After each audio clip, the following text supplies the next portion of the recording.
मंच पर बैठे सभी सम्माननीय लीडर साहिबान, सामने बैठे हमारे सभी भाइयों, बुजुर्गों, प्यारे बच्चों, हमारी माताएं बहनें बैठी हैं, सभी को वाहिगुरु जी का खालसा, वाहिगुरु जी की फतेह। साथियों, आज हम बताना चाहेंगे थोड़ा सा सरकार के बारे में। सरकार ने हवा खड़ा किया हुआ है, कोरोना आ गया, कोरोना आ गया, जैसे कोई राक्षस आ गया हो और अब सबको खा जाएगा। लेकिन सरकार का धर्म क्या है? पिछले 1 साल से ज्यादा हो गया है कोरोना कोरोना करते, इसको महामारी बताते, लेकिन उसके लिए सरकार ने इंतजाम क्या किए? अभी कह रहे हैं गैस नहीं है, जहां पूरे देश में हाहाकार मचा हुआ गैस से, ऑक्सीजन नहीं है। 1 करोड़ का प्लांट लगता है ऑक्सीजन लगाने का, 1 हफ्ते में प्लांट लग जाता है नया, और यहां पे 1 साल से ऑक्सीजन नहीं है। 1 साल से इनके पास ऑक्सीजन के प्लांट नहीं लगाए गए, बिना ऑक्सीजन के लोग मर रहे हैं। कोरोना से नहीं, बिना ऑक्सीजन के लोग मर रहे हैं। कोरोना का हवा खड़ा करने के लिए ऑक्सीजन की कमी कर दी गई है। नहीं, जितनी फैक्ट्रियों में ऑक्सीजन लगती है, कोई और कामों में ऑक्सीजन लगती है, उस सब को बंद कर दें, सारी ऑक्सीजन अस्पतालों में ही आए, लेकिन नहीं किया। जो टिक्का लगता है 50-50 हजार का टिक्का, ब्लैक, 25-25 हजार का ऑक्सीजन का सिलेंडर ब्लैक, कहां सो रही है सरकार? एम्बुलेंस 20 किलोमीटर दूर जाना है, एम्बुलेंस है, एम्बुलेंस खड़ी है, कहता है 20 हजार में ले जाऊंगा, क्योंकि मरीज मरने लग रहा है।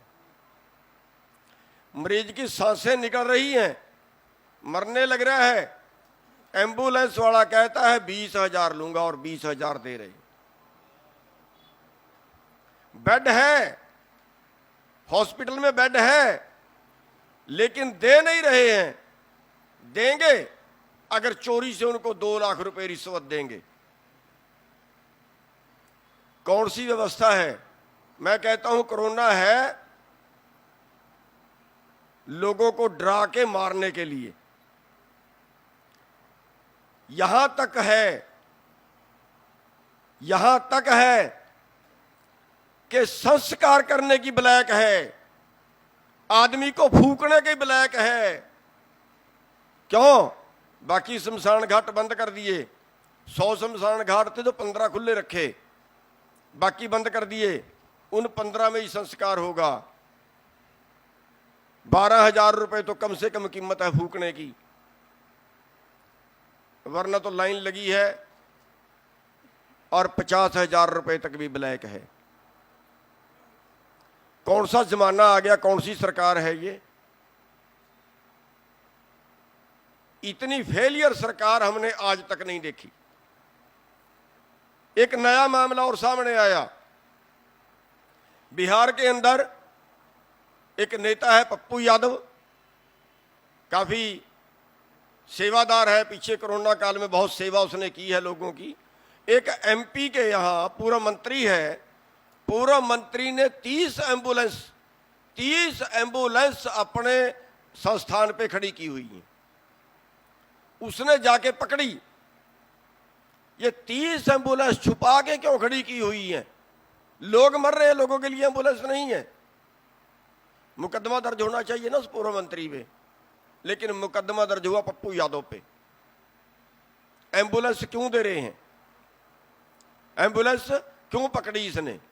पप्पू यादव पे मुकदमा दर्ज हुआ, अरेस्ट कर लिया। साथियों, ये सरकार पता नहीं तो आबादी कम करने का इनका चक्कर है कि मरने तो जितने मरते हैं, और पता नहीं इनमें इंसानियत नाम की चीज नहीं बची है। और आज का जो आंदोलन है, आज का आंदोलन भी इस इंसानियत को बचाने के लिए है। और मैं तो ये कहता हूं कि आज पूरी दुनिया को, पूरे देश को खड़ा हो जाना चाहिए, छोटे से छोटे आदमी को भी खड़ा हो जाना चाहिए। कोई और लड़ने नहीं आएगा हमारे लिए, कोई लड़ने नहीं आएगा हमारे लिए, हमें खुद लड़ना पड़ेगा, खुद लड़ना पड़ेगा। वरना इस सरकार की जो नीतियां हैं, ये पक्का है कि देश के अंदर तबाही आनी है। क्यों इलाज फ्री नहीं किया जाता?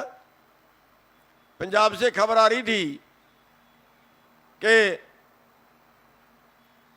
गुरुद्वारा साहब की तरफ से, अमृतसर की तरफ से ऐलान किया गया है कि पूरे पंजाब का इलाज फ्री कराएंगे। खबर आई, बाकी तो आप लोग जानते होंगे ज़्यादा।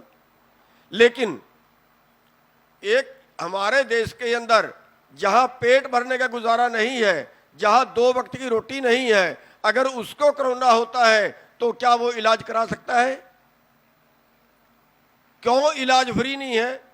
ये इतने जो है वो कॉलेज पढ़े हैं, इतने स्कूल पढ़े हैं, उनके अस्पताल बना दिए जाएं। क्यों मरने के लिए छोड़ दिया लोगों को? क्यों फ्री इलाज नहीं है सबका? साथियों, आज वक्त है पूरे देश को जुड़ने का। बीमारी से मरेंगे, और अगर बीमारी से बच गए तो फिर भूख से मरेंगे। हम समझाना इतनी सी बात चाहते हैं कि ये ना किसान के पक्ष में है सरकार, ना मजदूर के पक्ष में है सरकार, ना शहर वाले के पक्ष में है सरकार। ये तो पता नहीं तो दुनिया को मारने के लिए बनी है, और पता नहीं इनकी जो प्लानिंग है वो किस तरह की, हमें समझ नहीं आती। आज जो आंदोलन चल रहा है, ये आंदोलन एक तरह से इस बदलाव का आंदोलन मान लीजिए। इस सरकार को नहीं, व्यवस्था को, हालातों को बदलने की जरूरत पड़ेगी।